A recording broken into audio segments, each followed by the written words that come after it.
오늘은 어떻게 성령 하나님의 도우심을 받을 수 있는가라는 제목으로 말씀을 전하기를 원합니다. 제가 신학교 다닐 때에 한 동기분이 신학대학교 대학원 교수님이 되었습니다. 저는 그분이 교수님이 된 것을 보고 솔직히 좀 놀랐어요. 왜냐하면 명문대를 나오신 분이 아니거든요. 그런데 유학을 가서 학위를 받고 교수님이 되셨어요. 저에게 그것이 약간 충격이 되었습니다. 동기 모임을 했을 때 그 교수님에게 제가 좀 질문을 했어요. 어떻게 유학을 가게 되었느냐, 그리고 어떻게 학위를 받게 되었느냐, 또 어떻게 교수가 될 수 있었느냐 질문을 했어요. 그러니까 저에게 놀라운 이야기를 해주는 거예요. 신학교에 가면 지도 교수님이 계시거든요. 자기는 신학교 입학할 때부터 지도 교수님을 끊임없이 만났다는 것입니다. 지도 교수님을 찾아가서 앞으로 무엇을 전공해야 할까요? 졸업 이후에 무엇을 해야 할까요? 그리고 어떻게 유학을 갈 수 있을까요? 유학을 가게 되면 경제적인 문제가 중요한데 그 문제를 어떻게 보충할 수 있을까요? 그리고 어떻게 하면 학위를 받을 수 있을까요? 등등 모든 내용을 교수님하고 상담을 했다는 거예요. 그러자 교수님이 어느 학교에 유학 가면 좋겠다, 그리고 재정이 부족하면 내가 어떤 사람을 붙여주겠다, 이런 식으로 모든 과정을 잘 인도해 주셨고, 교수님의 도움을 받고 학위를 받아 우리나라에 들어와서 교수로서 신학교를 섬길 수 있게 되었다는 것입니다. 그 말이 왜 저에게 충격이 되었느냐 하면, 저는 신학교에 다니면서 한 번도 지도 교수님을 찾아간 적이 없거든요. 왜냐하면 교수님 그러면 좀 무서웠습니다. 저희 나이 세대만 해도 선생님은 무서운 존재이거든요. 선생님의 권위가 굉장히 컸습니다. 교수님도 마찬가지였어요. 저는 신학교에 다니면서 지도 교수님을 찾아가 본 적이 한 번도 없습니다. 상담을 받아본 적이 없어요.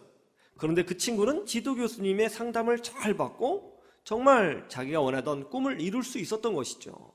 제가 이제 외래 교수로서 대학원생들을 가르치다 보니까 이런 마음이 생겨요. 우리 학생들이 나에게 도움을 요청하면 어떻게 해서든지 도와줘야겠다, 길을 열어줘야겠다, 그런 마음이 있습니다. 지도 교수님도 그런 마음이 있지 않으셨을까요? 학생들이 원하면 얼마든지 내가 도와줘야지, 그런 마음이 분명히 있으셨을 거예요. 보혜사 성령님 어떤 분이십니까? 우리를 돕기 원하시는 지도 교수님과 같은 분이시라는 것이죠. 어떤 분들은 보혜사 성령님의 지도를 받지 못합니다. 찾아가지 않아서 그런 거예요. 그러나 어떤 분들은 신앙생활할 때 보혜사 성령님의 도우심과 인도하심을 받고 산다는 것이죠. 보혜사, 오늘 성경에 보니까 예수님이 보혜사 성령님에 대해서 말씀하셨잖아요. 보혜사가 무엇이냐? 아주 단순합니다. 영어 성경을 보면 보혜사를 helper라고 했어요. 뭐라고요? helper. 여러분, helper가 뭐죠? 돕는 사람, helper, 돕는 분이라는 뜻이죠. 또 다른 영어 성경에 보니까 comforter라고 했어요. 뭐예요? 마음을 평안하게 해주시는 분, 안락하게 해주시는 분이라고 했어요.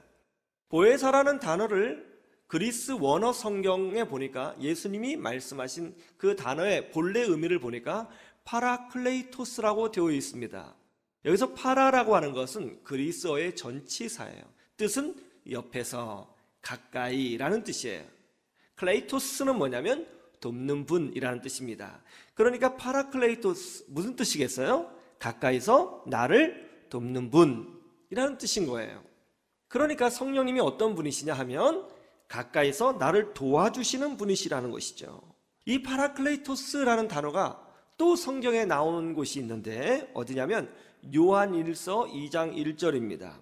거기에 이렇게 돼 있어요. 나의 자녀들아, 내가 이것을 너희에게 쓰면 너희로 죄를 범하지 않게 하려 함이라. 만일 누가 죄를 범하여도 아버지 앞에서 우리의 대언자가 있으니, 누가 있다고요? 대언자가 있으니 곧 의로우신 예수 그리스도시라 라고 했어요. 여기서 우리나라 말로 번역된 대언자가 파라클레이토스예요. 즉 보혜사라는 거예요. 그러니까 예수님도 보혜사가 되시는 것이죠. 파라클레이토스, 헬퍼가 되시는 거예요. 보통 목사님들이 이렇게 설교를 하시죠. 하나님의 뜻을 내가 받아서 주의 뜻을 내가 대언한다, 그렇게 설교를 하세요. 그렇죠? 목회자 그러면 주의 말씀을 대언하는 자, 이렇게 설명합니다. 하나님의 뜻을, 하나님의 말씀을 대신 전한다. 그래서 대언자 이렇게 설명을 합니다. 그러나 좀 틀렸어요. 왜냐하면 오늘 성경에 보니까 하나님의 뜻을 받아서 대신 말하는 것이 대언자가 아니라 오늘 성경에 어떻게 되어 있죠? 백성들의 뜻을 모아서 예수님이 하나님에게 백성들의 뜻을 대언하신다는 거예요. 왜냐하면 백성들이 성부 하나님을 직접 만나기 힘들잖아요.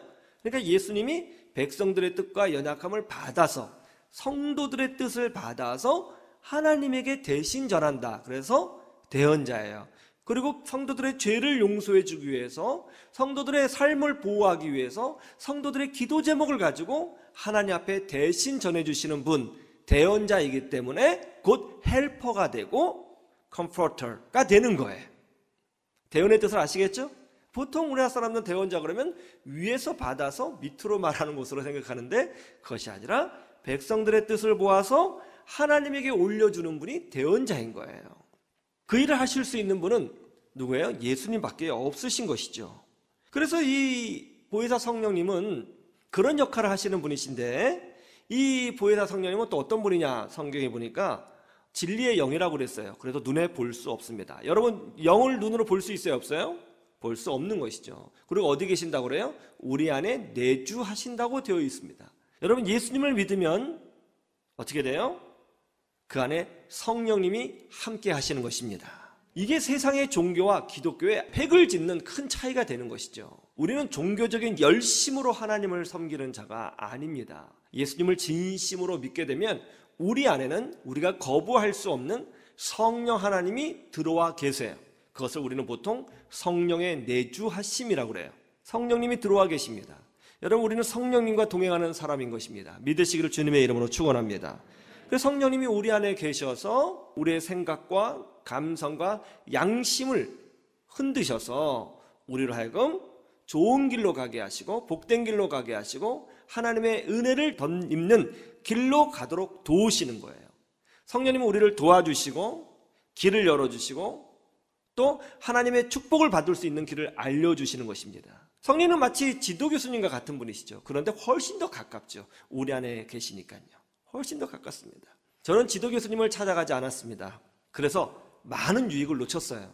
제 친구는 지도교수님을 찾아가서 정말 많은 것을 얻었습니다. 오늘날에도 성령 하나님을 찾아서 정말 많은 영적인 유익을 누리는 그리스도인이 있고, 성령 하나님을 인식하지 못해서 고아와 같이 홀로 신앙생활 하시는 분들이 있더라는 것입니다. 성령 하나님은 우리를 돕기 원하시고요, 우리를 기다리고 계시고요, 우리의 기도를 들어주시고요, 우리와 함께하여 주시는 것입니다. 저는 여러분들이 성령 하나님의 도우심을 입으면서 신앙생활하기를 주님의 이름으로 축원합니다. 그러면 오늘 설교 제목이 여러분 마음 가운데 그대로 드러나게 되어 있죠? 그러면 우리는 어떻게 해야 성령 하나님의 도우심을 받을 수 있습니까? 하는 겁니다. 어떻게 해야 성령 하나님의 도우심을 받을 수 있느냐? 첫째로 말씀을 가까이 해야 한다는 거예요. 왜 그렇죠? 성령님은 진리의 영이시기 때문에 그런 거예요. 오늘 보세요. 17절. 그는 진리의 영이라. 예, 성령님은 진리의 영이세요.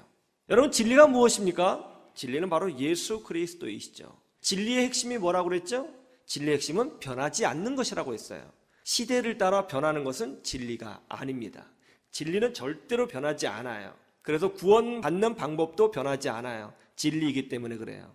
아담과 하와도 예수님을 믿음으로 구원받고, 우리들도 예수님을 믿음으로 구원받고, 앞으로 태어날 우리 자녀들도 예수님을 믿음으로 죄사함 받고 구원받는 것입니다. 진리는 변하지 않아요. 예수님이 진리 본체이시죠.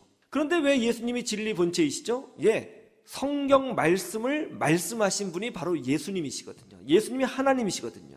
예수님이 천지를 창조한 분이시거든요. 예수님이 우리를 창조하는 분이세요. 그리고 성경을 기록하도록 예수님이 그의 종들을 우리에게 보내주신 것이거든요. 예수님이 진리세요. 그리고 그 말씀이 진리인 것입니다. 성령님은 진리의 영이시기 때문에 하나님 말씀을 통해서 우리에게 말씀하시고, 하나님 말씀을 통해서 우리에게 깨닫게 하시고, 하나님 말씀을 통해서 하나님의 뜻을 우리에게 보여주시는 거예요. 그래서 말씀을 가까이 한 사람일수록 성령의 음성을 더 깊이 들을 수 있는 기회가 많아지는 것입니다. 왜냐하면 성령님께서 말씀을 통해서 말씀하시거든요. 그러면 우리는 끊임없이 하나님 말씀을 묵상하고 또 주의 말씀을 읽고 또 연구하고 또 내 삶에 적용하도록 노력해야 되는 거예요. 성경을 읽어야 되는 것이죠. 큐티를 해야 되는 것이죠. 또 설교 말씀도 되게 중요해요. 설교 말씀도 들어야 하는 것이죠. 또 여러분 성경 일독도 이런 것도 되게 중요한 겁니다. 어쨌든 하나님 말씀을 가까이 하려고 할 때에 그 말씀을 통해서 나에게 말씀하시는 성령의 음성을 들을 기회가 훨씬 더 많아지는 것입니다. 여러분 감리교의 창시자가 누군지 잘 아시죠? 누구죠? 요한 웨슬레라고 하는 사람이에요. 감리교. 세계에서 가장 큰 교단이지 않습니까? 요한 웨슬레는 정말 대단한 사람이었어요. 그는 세계 최고의 명문대학교인 옥스퍼드 대학을 졸업했습니다. 그리고 대학교 다닐 때에 누가 시키지도 않았는데 새벽 기도를 했어요. 그리고 그 옛날에 대학교 내 기독교 서클을 만들어서 캠퍼스를 돌아다니며 영국인들에게 복음을 전했습니다. 옥스퍼드 대학을 졸업하고 요한 웨슬레는 목회자가 되어 선교를 하게 됩니다. 누구를 선교했느냐? 아메리카 대륙에 있는 인디언들을 선교하기를 원했습니다. 그래서 배를 타고 대서양을 건너가 아메리카로 가죠.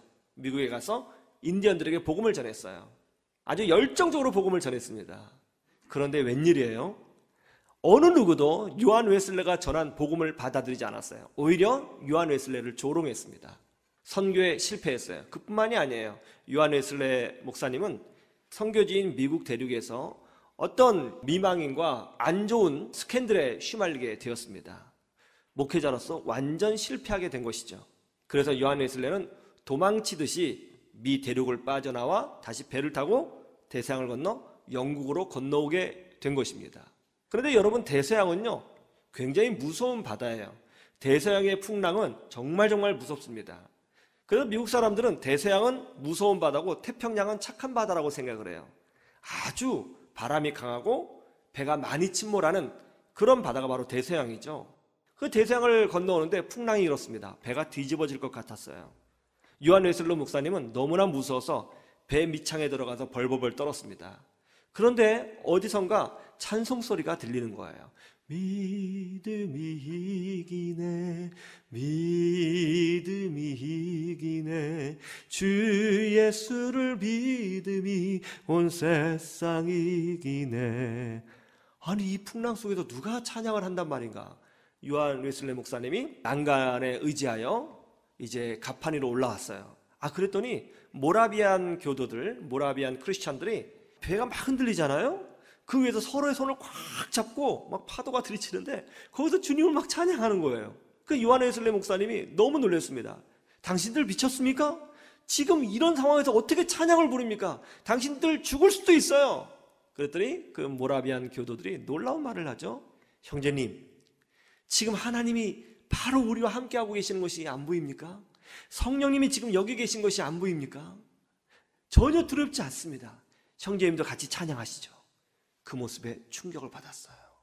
영국으로 돌아왔습니다. 요한 웨슬레 목사님은 집 밖으로 나오지 않았어요. 영적인 우울증에 빠졌습니다. 모든 것을 다 내려놓기를 원했어요. 포기했습니다. 그렇게 시간이 좀 흘렀습니다. 어느 순간에 마음속에서 내가 이러면 안 되지, 말씀을 들어야겠다, 그런 생각을 해요. 그러다가 그 배 위에서 만났던 그 모라비안 교도들 있잖아요.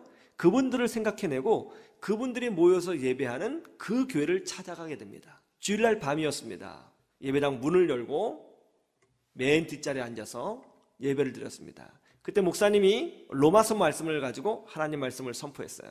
근데 그 말씀을 계속 집중해서 듣는데 갑자기 가슴이 확 뜨거워지는 거예요. 성령의 기름 부으심이 요한 웨슬레 가운데 임한 것입니다. 엄청난 은혜를 체험했습니다. 기적을 체험했습니다. 그리고 사람이 의롭게 되는 것은 예수 그리스도의 십자가의 공로만이 가능하다 하는 것을 성령의 음성을 통해서 깨닫게 됐어요. 그 후로 요한 웨슬레는 바뀌었습니다. 그리고 밖에 나가서 전도하기 시작했어요. 시장 통해서 전도했어요. 탄광촌에 들어가서 전도했어요. 전도할 때마다 사람들이 예수님을 믿겠다고 줄을 서서 나오는 것을 보게 됩니다. 그래서 생긴 것이 바로 감리교회예요. 성령님은 하나님 말씀을 통해서 우리에게 말씀하시고 하나님 말씀을 통해서 우리가 어디로 가야 되는지 알려주시고 우리를 도와주시고 우리로 깨닫게 하시고 또 우리에게 하나님의 축복을 부어주시는 거예요. 우리가 인생 살다 보면 이럴 때 있죠. 내가 무엇을 해야 되는 것이지? 내 진로는 어떻게 해야 되는 것이지? 직장은 어떻게 해야 되는 것이지? 어떻게 살아야 되는 것이지? 이런 고민할 때가 있지 않습니까? 그렇죠? 그때 오늘 성경에 뭐라고 돼 있어요? 보혜사 성령께서 하나님 말씀을 통하여 우리가 어느 길로 가야 하는지를 알려주신다는 거예요. 돕기를 원하신다는 거예요. 이끌어 주신다는 거예요. 함께해 주신다는 것입니다. 주의 말씀을 가까이 하세요. 주의 말씀을 많이 많이 가까이 하셔서 나를 돕기 원하시는 성령 하나님의 도우심을 입는 그런 복된 그리스도인들 되시기를 주님의 이름으로 축원합니다.